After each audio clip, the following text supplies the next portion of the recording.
nome é Bruno, eu sou o gerente desse segmento e aqui comigo está a Fran, que é responsável por todo o portfólio, analista de produtos e negócios. Então a gente está aqui para compartilhar com vocês algumas informações e responder as perguntas, trocar mais ideias. Pessoal, em geral, por que as pessoas instalam um sistema de incêndio? A gente gosta de começar o bate-papo sobre sistema de detecção e alarme com essa pergunta, porque de alguma forma tudo que a gente viu nas apresentações até agora, a gente instala um sistema de CFTV, um sistema de controle de acesso, a gente vai investir em energia solar, porque a gente enxerga um benefício direto. E vai ter mais segurança, vai ter economia de energia. E o sistema de incêndio, a primeira resposta que a gente mais escuta quando a gente fala com vários atores no Brasil inteiro é: porque o bombeiro não deixa eu operar se eu não tiver o sistema? E ao mesmo tempo que isso é uma verdade, é uma visão, na nossa opinião, bastante restrita sobre o que o sistema faz, né? Que benefícios que ele traz. Então é óbvio que se existe a exigência do Corpo de Bombeiros, existe a exigência legal de se instalar um sistema de incêndio, é por alguma razão. Então, porque o bombeiro manda, eu coloco, e aí às vezes eu coloco qualquer coisa, porque se o bombeiro aceita, basta que ele me dê o ok lá e eu vou operar meu hotel, vou operar meu shopping center, vou operar minha rede de supermercados, vou ter o meu condomínio residencial operando. E às vezes a gente esquece que o que tem por trás da exigência do Corpo de Bombeiros é o patrimônio e as vidas das pessoas que estão ali dentro. Então é engraçado, porque há 4 anos atrás eu comecei nesse segmento de incêndio, até então conhecia muito pouco, né? A gente como usuário aí vai no cinema, vai num teatro, às vezes você presta um pouco atenção na saída de emergência, mas você começa a trabalhar com isso e vê a fragilidade que a gente convive o tempo inteiro nos ambientes que a gente está, né? Então, a gente olha, hoje tem sistema de iluminação de emergência, rota de fuga, vê se a central está funcionando, né? E às vezes a central está lá no hotel e a gente não sabe nem se está funcionando ou não está. Então, a gente precisa lembrar que é por segurança nossa também. Então, talvez um dos poucos segmentos, se não o único da Intelbras, que é obrigatório, é um sistema de detecção e alarme de incêndio. E o que a gente traz para essa obrigatoriedade é uma solução completa, uma solução que está integrada, uma solução a custo acessível. E é sobre essa solução que a gente gostaria de conversar um pouco com vocês hoje, né? Basicamente, quando a gente instala o sistema, lembrando que um sistema de detecção e alarme de incêndio, a gente está falando de uma parte do projeto preventivo de combate a incêndio. Então, tem mangueiras, extintores, porta-corta-fogo, tem uma série de outros elementos dentro do sistema preventivo. E a gente está falando hoje aqui do sistema de detecção e alarme de incêndio, a central, o detector de fumaça, a iluminação de emergência, ok? E quando que a gente instala, né? Depende do tipo de ocupação do ambiente, depende da área do ambiente, depende do risco que esse ambiente tem. Imaginem um armazém que armazena pedra, né? A pedra não vai pegar fogo, ele é um armazém, ele tem uma área grande, mas aquela carga que está ali dentro, o risco é muito baixo de gerar uma tragédia. Por outro lado, um armazém menor que armazena químicos, que além de inflamável também tem risco de explosão. Então, é sempre uma relação entre o que eu tenho ali dentro e a área que eu estou protegendo. E, obviamente, um ponto bem relevante é a frequência e a afluência de pessoas lá dentro. Então, uma sala de cinema, que você, durante 2 horas tem 300 pessoas sentadas ali, tem um risco, né, diferente de talvez um supermercado, que talvez você tenha mais gente passando, mas é gente que entra e sai o tempo inteiro, com várias opções de saída, não somente uma, como uma sala de cinema. Então, são vários aspectos que são considerados para que a solução de detecção e alarme de incêndio seja eleita e instalada. E vale lembrar também que cada estado do Brasil, cada unidade federativa tem o seu corpo de bombeiros militar, e cada corpo de bombeiros se baseia na norma nacional, mas também faz as suas instruções regionais. Então, cada sistema, cada obrigatoriedade depende também do que o corpo de bombeiros exige naquele estado. Ok? Então, a gente classifica o sistema de detecção em 2, o sistema endereçável e o sistema convencional. O sistema endereçável, esse primeiro que eu vou apresentar para vocês, é composto basicamente por um painel, uma central, que é o cérebro do sistema, e um laço de detecção, que nesse laço a gente vai ter os acionadores manuais, a gente vai ter nesse laço os acionadores manuais, os detectores, alguns módulos de integração, as sirenes, que elas podem também ser endereçáveis ou as sirenes convencionais, que são as que vão tocar no caso de alarme. E vale o comentário aqui, você pode setorizar o disparo da sirene, por exemplo. Imaginem um shopping com 400 lojas e houve um problema específico na praça de alimentação com uma frigideira lá que queimou o óleo, saiu fumaça e, obviamente, naquele ambiente ali a fumaça foi detectada e você não precisa evacuar o shopping completo.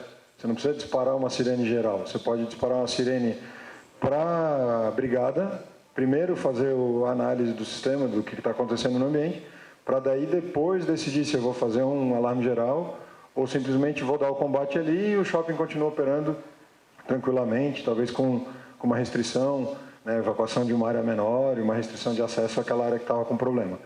Então, a sirene que permite fazer de maneira setorizada é a sirene endereçável.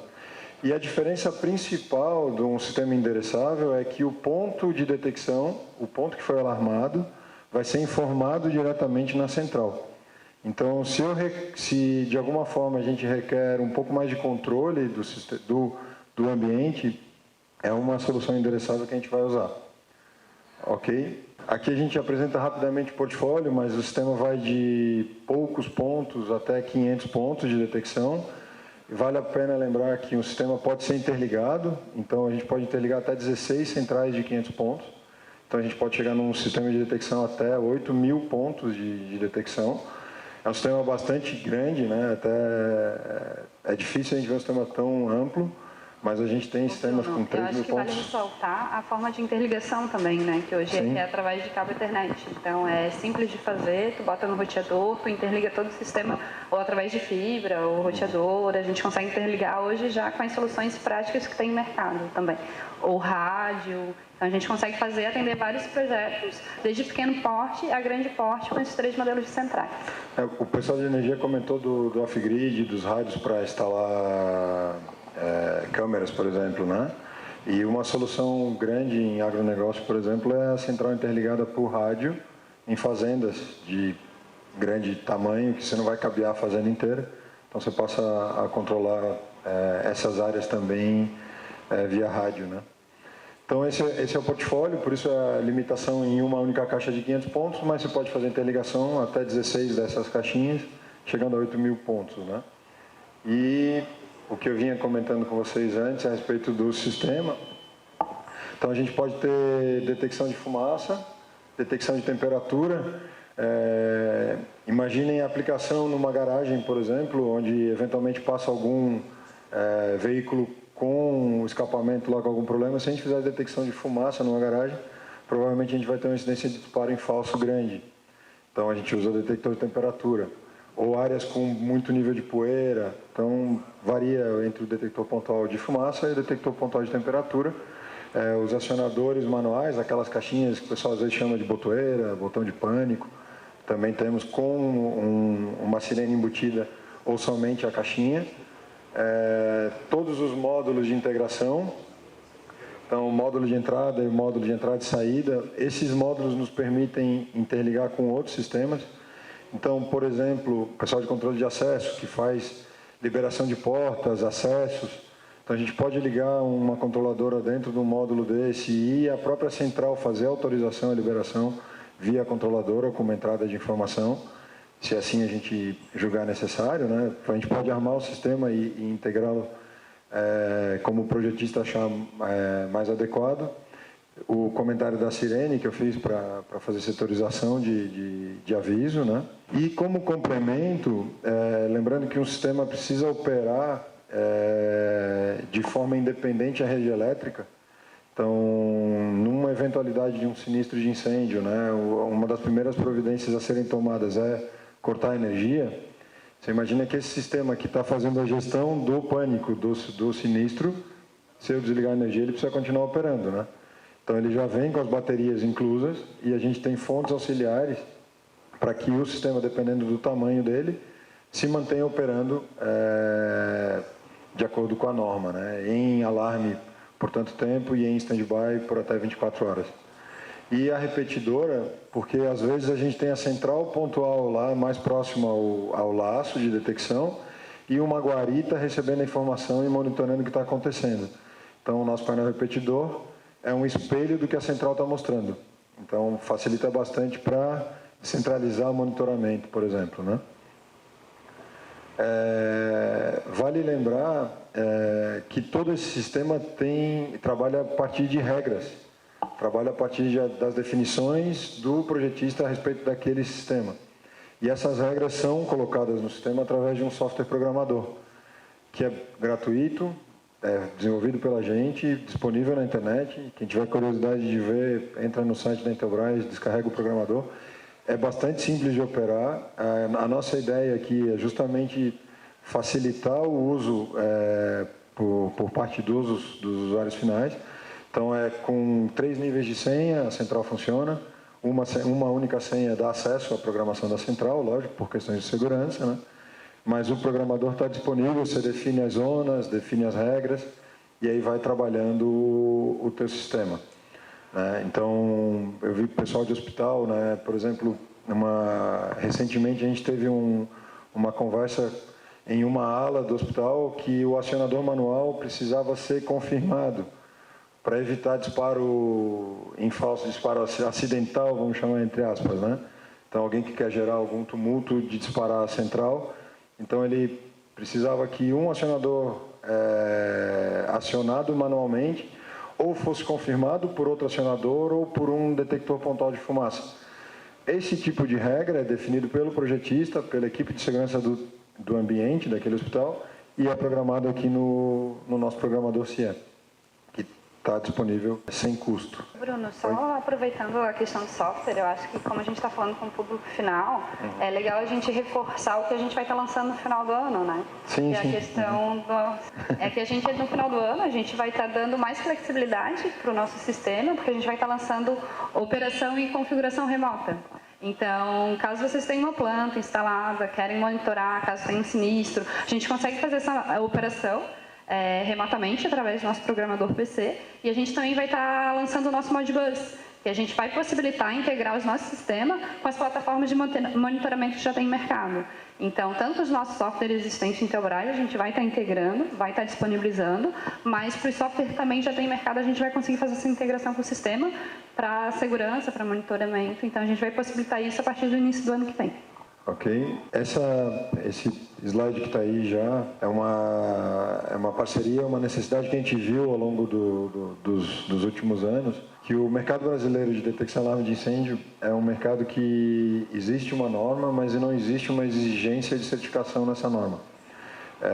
Está sendo trabalhado com a BINE, tem uma frente parlamentar trabalhando sobre segurança contra incêndio, né, lá em Brasília, que a gente acompanha, trabalha em conjunto para poder formalizar esse tipo de necessidade, mas a realidade hoje é que o equipamento brasileiro não requer certificação nacional. Por outro lado, algumas indústrias, alguns clientes, algumas seguradoras exigem equipamentos certificados. E aí, se não existe uma certificação nacional, essas indústrias, essas seguradoras acabam exigindo equipamentos certificados ou nos Estados Unidos ou na Europa. Então, para atender essa gama de clientes, a gente fez uma parceria com a Honeywell. Somos distribuidores exclusivos dos equipamentos Morley, que é uma linha da Honeywell, certificada na Europa. Então, são mais de 40 itens certificados pela N54, que é a norma europeia. E a gente fez a opção de trabalhar com a norma europeia pela semelhança com a norma brasileira. Então, a norma brasileira é baseada na norma ISO, que tem um braço forte na Europa. Então, assinamos em maio, final de maio, início de junho com eles. Começamos a comercialização agora no segundo semestre. Então, a gente tem uma linha em parceria com a Honeywell, certificada na Europa, também disponível no Brasil. A gente trouxe umas fotinhos aqui dos equipamentos, mas basicamente são os mesmos que a gente já mostrou. Alguns equipamentos um pouco mais específicos, com grau de proteção, detectores lineares, detectores multicritério. A central também permite monitoramento remoto, também trabalha com Modbus, também trabalha com software de supervisão. Então, é uma solução bastante completa também, ok? E para complementar, que eu acho que vale a pena sempre falar, eu acho que os primeiros sistemas que a gente apresentou são os que mais se vendem, são os mais exigidos para quem tem um nível de risco um pouco maior. Mas sempre é bom mostrar que também o risco baixo, o risco mais simples, uma solução mais simples está disponível. São soluções mais econômicas e que vale a pena colocar. São centrais convencionais, que a gente chama. Então, em vez de saber o ponto exato onde houve aquele disparo, a gente vai saber uma região, uma zona. Vão de 6 zonas até 24 zonas, as nossas centrais convencionais. E todos os dispositivos que a gente tem na central endereçável também tem na central convencional. Então, os acionadores, o detector térmico, o detector de fumaça. E geralmente são complementos bem interessantes. Eu falei há pouco sobre um shopping, né? Então, você imagina que a central de um shopping monitora as 400 lojas, mas cada loja também precisa ter o seu sistema de incêndio, né? Então, o sistema de incêndio de uma loja pode ser um sistema convencional, porque a loja é simples, às vezes são só 3, 4 pontos que precisam ser monitorados ali, não precisamos ter uma central endereçável lá dentro. Talvez a loja âncora do shopping, né, a gente viu na apresentação anterior do Mavan ou do Renner, aquela loja que já é uma área maior mereceria uma central endereçável lá dentro também, reportando para a central do shopping. E o que eu queria fechar para vocês na nossa linha, que além dos sistemas de detecção, a gente também trabalha a parte de rotas de fuga. Então, é importante a gente alertar que o sinistro houve, aconteceu alguma coisa, e se a gente precisar evacuar esse ambiente, a gente vai ter iluminação suficiente na rota e sinalização suficiente naquela rota para que as pessoas saiam com tranquilidade do ambiente, sem atropelos, sem se colocar em risco. E para que isso aconteça, é o sisteminha de iluminação de emergência autônoma, que vai desde luminárias simples, luminárias 30 LED, 100 lumens, até blocos aqui nessa sala, não sei se vocês se deram conta, mas tem vários blocos de iluminação, que no caso de queda de energia, lembra que eu comentei que o sistema precisa operar sem energia da rede, né? Então o bombeiro desligou a energia, o sistema entra automático e ilumina para que as pessoas possam evacuar ou ficar aguardando orientações de uma forma mais tranquila, né? Porque os sentidos e a visão, na hora que escurece e tem uma sirene tocando, o desespero bate. A gente já fez esse simulado em alguns eventos, mas é impressionante a diferença de uma fumaça com um pouco de iluminação para uma fumaça sem iluminação nenhuma no ambiente. O dia que vocês puderem participar de algum simulador, assim, é interessante de ver e às vezes até parar para pensar como a gente reagiria no caso, né? Então, a gente tem a luminária simples, os blocos, esses da parede, esses que estão aqui na imagem, e as placas de saída, que elas podem ser sempre acesas. Para usar o exemplo do cinema que eu falei no início, um cinema, vocês vão ver que está sempre acesa a sinalização da saída, independente de a energia estar ou não estar ligada. Uma casa noturna, a sinalização vai estar sempre acesa, indicando a saída, porque é ambiente com acúmulo de pessoas e sem iluminação natural. Então, ela vai estar sempre ligada. E ela pode ser ligada automaticamente no caso de queda de energia, também para indicar os pontos de saída. Para falar de incêndio, aqui a gente traz um cenáriozinho de aplicação num condomínio residencial, mas acho que vocês devem estar acostumados a ver, né, tanto as plaquinhas de saída quanto os bloquinhos, as luminárias, que identificam a rota e nos ajudam a sair no caso de algum problema. Então, o que a gente tem para trazer de incêndio é isso. Tem alguns exemplos, já a gente pode compartilhar depois, caso a caso, se vocês tiverem interesse em tirar alguma dúvida ou quiserem conhecer o sistema, a gente está à disposição.